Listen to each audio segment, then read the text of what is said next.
53-cü hədis. Həzrəti Rəsul-i Əkrəm sallallahu aleyhi və alihi və səlləm belə buyurur: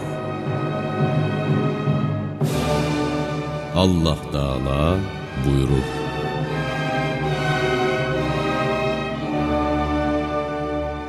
Mənim mömin bəndələrimdən bəzilərini dini yalnız o vaxt islah olar ki, varlı olsunlar.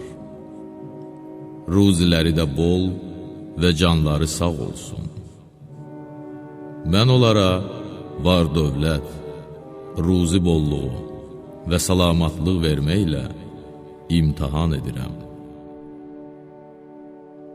İmtihan edirəm ki, din işləri islah olsun. Mömin bəndələrimdən bəzilərinin dini işləri yalnız o fəqirlik, yoxsulluq, zillət və xəstəliklə islah olur. Mən də onları fəqirlik, yoxsulluq, xəstəlik və zillətlə imtihana çəkib, dini işlərini islah edərəm.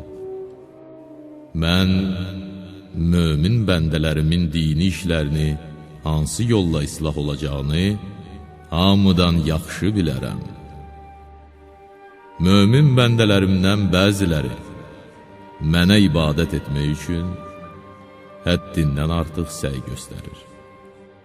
Gecələr yuxusunu özünə haram edir, şirin və rahat yataq yerindən durur və gecə ikən mənə ibadət edirlər.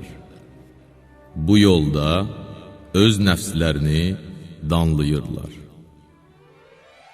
Lakin mən bir-iki gecə onları yuxuda saxlayıram ki, gecə durub ibadət edə bilməsinlər. Bu iş mənim tərəfimdən onların barəsində bir lütftür ki, ücbün qarşısını alıram. Onlar sübh yuxudan ayılan zaman çox narahat olur, nəfsinə tənə vurub ona qəzəblənir, təəssüflənirlər ki, nə üçün keçən gecə ibadət etməyə oyanmamışdır. Əgər mən o bəndəmi ilə ibadət arasında fasilə salmasam, ibadətdə olan məğrurluq, ücub onu bürüyəcək və bu da onu əməllərin səbəbi ilə fitnə fəsada salacaqdır.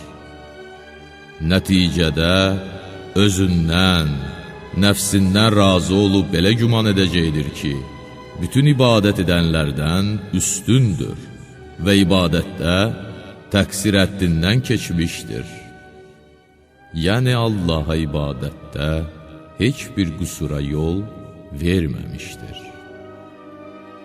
Belə fikir və düşüncələr onu məndən uzaqlaşdırır.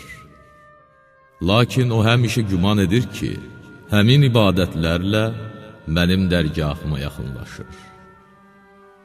Mənim bəndələrim savab xatirinə yerinə yetirdikləri əməllərə etimad etməməlidirlər və Allahı özlərinin qarşısında borclu bilməməlidirlər.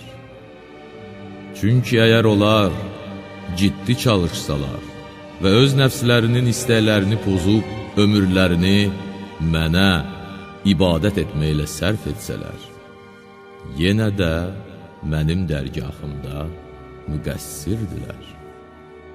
Həmin ibadətlərin vasitəsilə mənim yanımda olan fəzil və kərəmə, beşdəki neymətlərə, mənim qonşuluğumda olan yüksək dərəcələrə çata bilməzlər.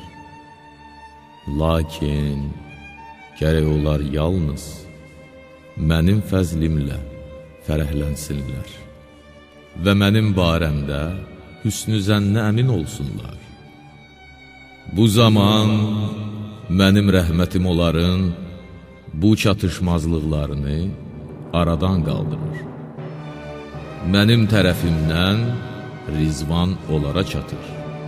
Bağışlanmaq və əffim onları əhatə edir. Həqiqətən mən bağışlayan və rəhimli Allah. Həmin sifətlərlə adlanmışam.